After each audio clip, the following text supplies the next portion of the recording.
I've been to infinity and beyond, and I've got my review of Lightyear. I've been spending a lot of time with arcade soccer games, and I've got a review of Mario Strikers Battle League.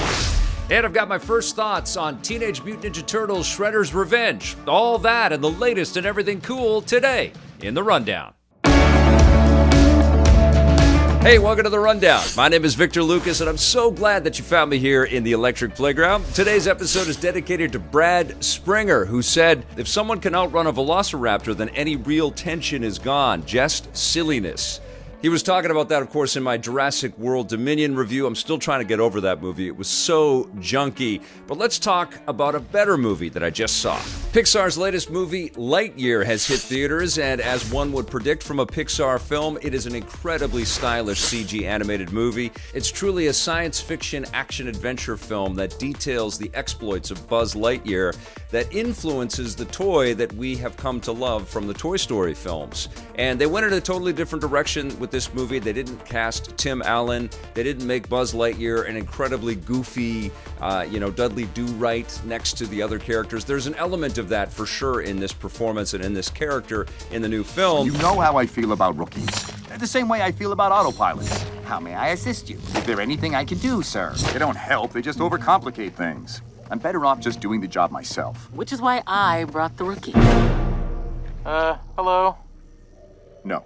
But truly, this is a Space Ranger just trying to do the right thing in this movie. And Chris Evans is terrific in the character. He does a really good job. He walks that sort of Captain Kirk fine line. He's always narrating to himself and being teased that he does. Our first hyperspeed test flight is a go. Who are you talking to? No one.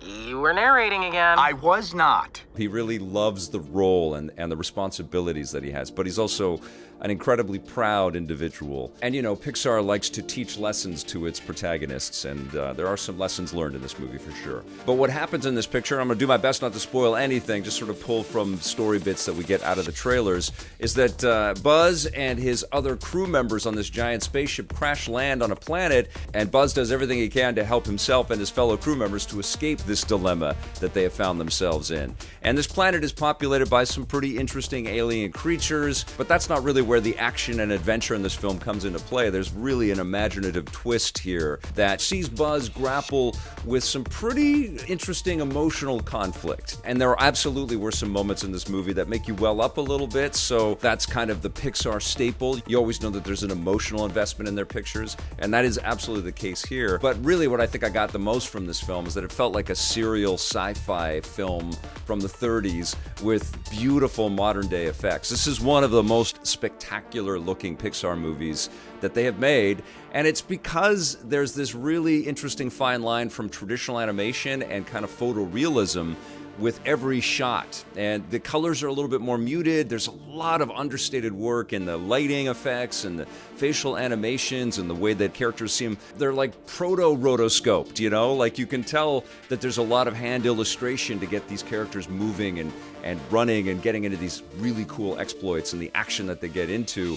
And it looks and approximates some motion capture stuff, but I have a feeling, and I don't know all of the behind the scenes, but it does feel to me that this still is the hand animated and hand illustrated work that we know from the Pixar world. And so it's got a very interesting animation style to it. It looks like, and it's funny because this is a character that influences a toy that we all love, in both the cinematic form and in the physical form. I'm sure many of us that are watching this review right now have a Buzz Lightyear action figure in their home right now. But when you watch this movie, it almost looks like action figures coming to life. You can absolutely see the toy in the Space Ranger suit, and not in an obvious way. It's almost as if someone has taken a really cool looking action figure and done all of the stop motion animation for it. But it's smooth, it's slick, there's some really beautiful shots. I particularly love this shot where Buzz Lightyear is hurtling around a star, and you can see it's kind of an upside down shot. You can see the solar reflections on the glass of his spaceship. And there's some beautiful technology in this movie and some very funny technology. The cat Socks, this little robot cat. Hello, Buzz. I am Socks, your personal companion robot. My what? I was issued by Star Command to ease your emotional transition after your time away. Oh, well, that's very considerate of you, robot feline, but no thank you. I'm afraid it's protocol. It plays a huge part in the film, and he's adorable. especially for any cat lovers out there. But there's also a loyalty and a profound kind of sense of belonging between Socks and Buzz, which I would really love to see. I was impressed. I was super impressed. I don't think it's, top tier Pixar. I don't think it's the very best. I don't think it's like an Up or a Wall-E or even the best of the Toy Story movies. It's not an Incredibles film. They've done so many excellent movies. This is a terrific, terrific film, and I think from any other CG animation studio, of course, they couldn't use the Buzz Lightyear theme, but if they did something similar to this, we would be blown away with its, level of maturity and its sophistication and its beautiful visuals. Some great music cues in here. Michael Giacchino does the music, and I think Michael Giacchino is contracted to do 80% of Hollywood movies right now. But the music is great, and there's a great Buzz Lightyear theme that's employed throughout the film as well, which I really enjoyed. I enjoyed the chaos and the action bits that we got and the cool weapons that our Space Ranger and the other space police force elements that we see in this film all employ. There was just tons to hang on to if you're a big sci-fi nerd like I am. I also do think that it's going to cross some lines, and people that aren't super into Toy Story or super into the more sort of squishy emotional stuff that Pixar likes will probably prefer this. I saw it in a packed movie theater, and there were a lot of kids in the movie theater, and there was a little bit of squirming that was going on in some of the quieter moments. The action was top shelf. It was beautiful and expertly choreographed, and there was lots of just visual stimulation that was exceptional. But things do slow down. We do get to know the characters, and it was in those moments that I could feel the audience kind of shifting and the attention start to drift away. I was in, though. I really, really enjoyed this movie. I think it's a nice accompaniment to the Toy Story franchise. It brings some context to why Andy wanted the Buzz Lightyear action figure. It sits alongside. It doesn't supplant them. I wouldn't mind more adventures from this iteration of Buzz Lightyear, the Chris Evans model. Is it worth seeing? Absolutely. Is it the best that Pixar's ever done? I don't think so, but it's pretty damn great. I'm going to give Lightyear an 8.5 out of 10. All right, I've been playing a lot of Mario Strikers Battle League. This is the new arcade sports title for the Nintendo Switch, and there's been a lot of them. We got the Tennis Aces, we got the new Mario Golf game, and now we are taking to the field once again in a soccer game where there's a tremendous amount of combat. It's in the title, Battle League. You are punching and kicking and sliding underneath and tripping all of your opponents and hurtling all kinds of colorful projectiles at them. You are devastating your opponents, and that's the way to win in this game. You really want to kind of knock them over and get them out of your way and pull off some cool trick shots. Maybe that power shot move when you're all sparkly, you've been electrified, and you can go to this incredible cut sequence. Next Level Games, which made the original Mario Strikers for the GameCube and also the Wii iteration, is back on the Switch with this title, and I was really looking forward to playing this game because I've enjoyed every one of the Mario Strikers games before. I'm also a big fan of arcade sports games in general, and what I wanted to do to kind of put this game in context with what has come before is I streamed 3 GameCube arcade soccer games. I streamed FIFA Street 2, Sega Soccer Slam, and also the original Mario Strikers that Next Level worked on, just to do a comparative study. And what I found is that those games were all exceptional and still totally contemporary in 2022. Maybe FIFA Street 2 a little less so, which felt a little bit more clunky. It's like the animations were at odds with what you wanted to do on the field, but both Sega Soccer Slam and Mario Strikers played beautifully, ran at 60 frames per second. The animation trees and all of the cool moves and stuff that you could pull off, really, really fun. It was fun to stream them. But yes, absolutely, we are amplifying the presentation when we take that leap to Mario Strikers Battle League on the Switch,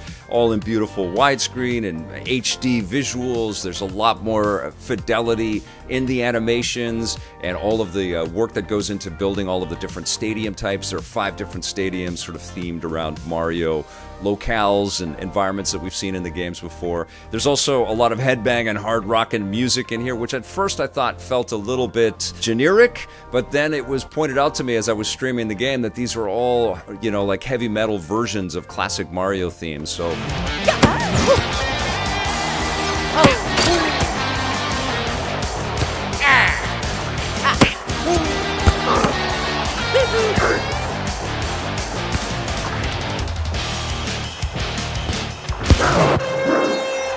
I appreciated that, but in my mind, when I first heard this music, I just felt like a wall of noise coming at me. It's not really the performance of this music that I enjoy, but it is the idea that they are energizing some classic Mario stuff in there. But the real story of this game is the nonstop action that's involved in this title. There's a lot of chaos on the field, not just in the sort of aggressive mechanics of being able to push and pull and kick and damage your opponents and send them hurtling into electrified walls and stuff like that, but there are also all kinds of chaotic elements, all the power-ups that you can pick up along the way, and the lightning sparkles and sizzles. And then Next Level Games has done an incredible job on the Switch with Luigi's Mansion 3 and now here again with the cut sequences and the sort of CG animated bits, adding a ton of character and personality. Every win animation that's celebrated by these different Mario World characters is really fun to watch.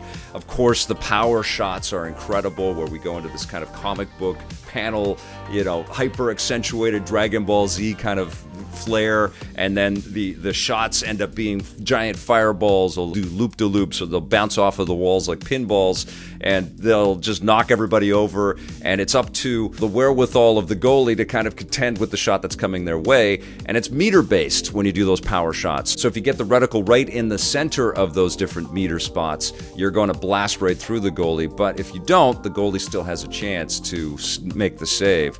Those goals count as 2 points, by the way, so there is definitely some inherent catch-up logic in this game, just like there is in Mario Kart and games like NBA Jam. That arcadey sports competition is alive and well in the core mechanics of this game, for sure. I do feel that as fun as the game is, it's incredibly addictive. It's a blast to play through single player and defeat all of the cups, or of course you can have couch, cooperative or couch competitive. It's really fun to kind of play locally and unlock the galactic mode in the game, which is enhancing the difficulty of your opponents. That's all cool. It's also a lot of fun to just get into some quick battles and play with people online, or to join the Strikers Club and to build your own team and to outfit your different characters with this different gear, because that's a big part of the gameplay as well, as you earn currency in the game and you can spend it on different armor, basically, that will make you a better shooter or a more powerful, stronger character on the field, or a little bit faster or better with trick shots. That's all fun to kind of mix and match with all that stuff. But I do feel that there should have been more stadiums and a wider breadth of stadiums, and definitely more characters in this game. Now, I know that Nintendo's philosophy with their arcade sports titles on the Switch is to release these games and then to offer all kinds of extensive DLC to kind of keep these titles in the zeitgeist and to keep people kind of aware that they're out there. And I'm sure every time they make an announcement of new DLC coming out, more sales are made on these games. And I can bet that is the strategy. It's not just release it and forget it. It's release it and support it. But I definitely felt that there should have been more stadiums and a wider breadth of stadiums from across, Nintendo lore. And absolutely, there should have been more characters offered up. And I feel like this would have been a perfect opportunity for Nintendo to reach out and to across its other franchises and make this more akin to what they've been doing with Super Smash Brothers. Throw in Zelda in there, throw in characters from Earthbound, throw in some of the Splatoon characters, and let us get on the field with all of these different cartoon creations. It would have been great to be able to do that. And maybe that's the plan as Nintendo carries forward and Next Level keeps iterating and adding stuff in there. But I did feel like the roster is pretty small, and there's absolutely a lot of opportunity for confusion if, there's a couple of Warios on the field, because whoever you're playing with only has that small roster as well, whether it's the computer or a human opponent.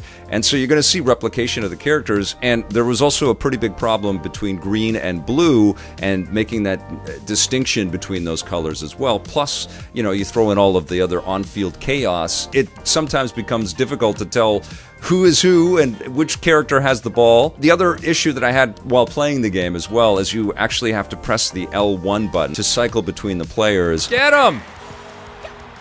Get...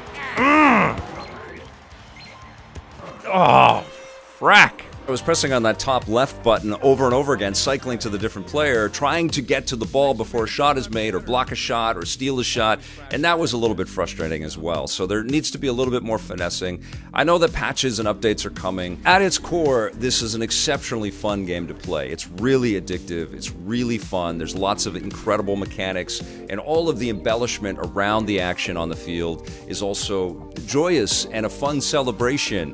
I just, we're in multiple generations of this franchise, and, Smash Brothers kind of painted a picture of where Nintendo could go with these cross-franchise concepts and ideas. And so that hope and that expectation for that again is warranted, and it's unavoidable, So I'm hoping that there's a lot of extra content, and Nintendo's done a good job at adding extra content for free on previous Nintendo sports games. I hope that exists here with Mario Strikers Battle League.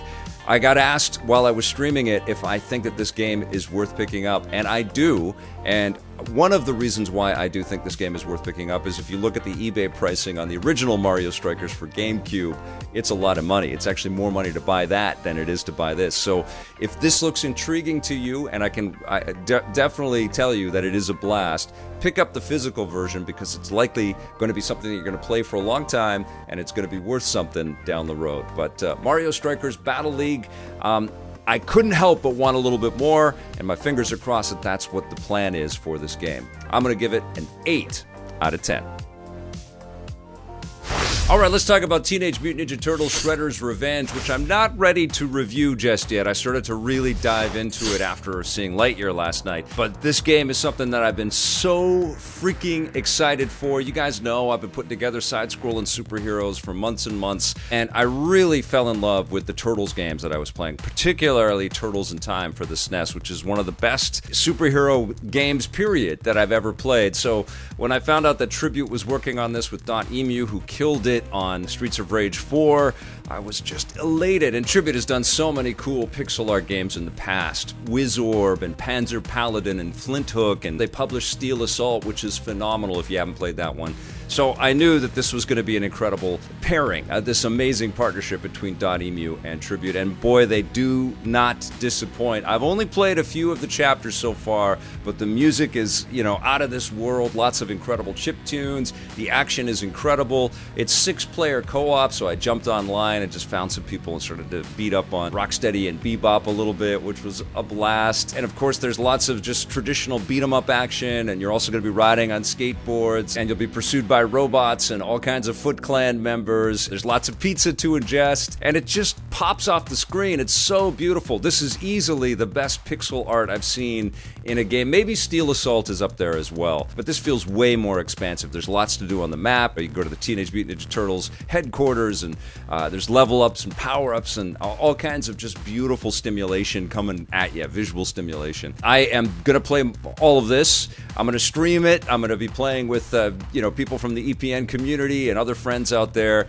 I'll be testing it out across all of the different platforms. I've got it on Switch and PlayStation and on Steam, and it's on Game Pass, so it's on Xbox. So yeah, I've got lots more to say about Teenage Mutant Ninja Turtles Shredder's Revenge, but so far it looks like a freaking masterpiece, particularly for fans of pixel art, side-scrolling superhero titles like myself. And finally, I just wanted to talk real quick about Ms. Marvel, the latest superhero series on Disney+, and this is really special. Kamala Khan is this really cool teenager who becomes an unwitting superhero, all the while being a massive fan of the Avengers. And I first really came to kind of be aware of the Kamala Khan story from the Avengers video game that Crystal Dynamics put together, because Kamala Khan was the single-player kind of entree into the experience, and they had a great campaign with her getting to meet all of the Avengers and kind of reassemble the team, and you could just feel the love that she has for the Marvel Universe in that performance in that game.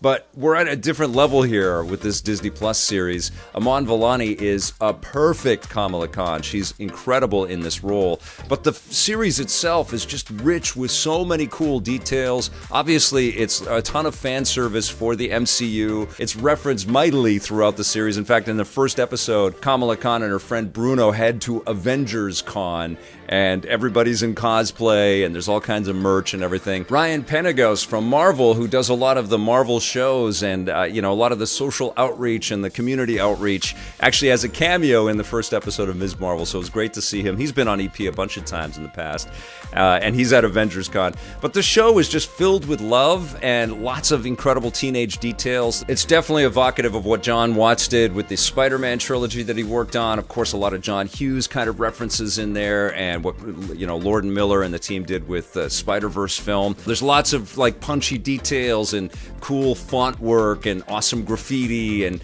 lots of cutaways and just humor percolating off of every frame of the screen. So, it's just dense with information and detail and Easter eggs, a sheer amount of joy, and I love the relationship that Kamala Khan has with her parents and with her other classmates and stuff. It's quirky and it's authentic and it's a different feeling series as well. It also reminded me a little bit of the before all of the action sequences in Shang-Chi and the incredible relationship that we had between Sean and Katie as they were just valets working in San Francisco. It's got that sort of kind of rooted feel, but it's also a brand new area for us to explore. We don't normally get to dive into Muslim culture like this in these big epic superhero stories, and it's really awesome. It's great to kind of interweave with what we already know and are kind of familiar with the way that the MCU plots its stories and puts its stuff together. But then we have this whole other rich culture and these interesting threads that take us into new directions. I've only seen the first couple of episodes of Ms. Marvel, but I'm loving the show. I love the energy. I love the humor. I do love the special effects and the visual effects of Kamala Khan and her power. Ms. Marvel looks like a great superhero. Of course, this is the origin tale, so there's a lot more to come in her story. She's going to be in the Captain Marvel sequel as well, so Iman Vellani is just getting started on her Marvel journey. But what an auspicious debut. The show is going great so far. I'm excited to see this develop and watch the rest of the episodes and to see where this character goes and to find out more about why she has these powers as well, because they're a little bit different from what we saw in the Avengers game. And I haven't read the comics, but what I understand is different from the stretchy powers that we see from the comic books as well. But Ms. Marvel is wonderful stuff. I'm not going to review these first two episodes. I just think that if you're a Marvel fan or a fan of quirky, funny, charming, expertly crafted comedy action stuff in general, you're going to find a lot to like in this series. It's really good stuff, and I'm looking forward to actually interviewing Iman Vellani about her work on this show very soon. All right, you guys, that's going to do it for the rundown today. Thank you so much for watching. I'll be back again soon with a brand new episode. Thank you for hitting that subscribe button and that little bell to stay notified, and for also following our Twitch channel, twitch.tv/EPN. We'll see you soon, and until then, play forever.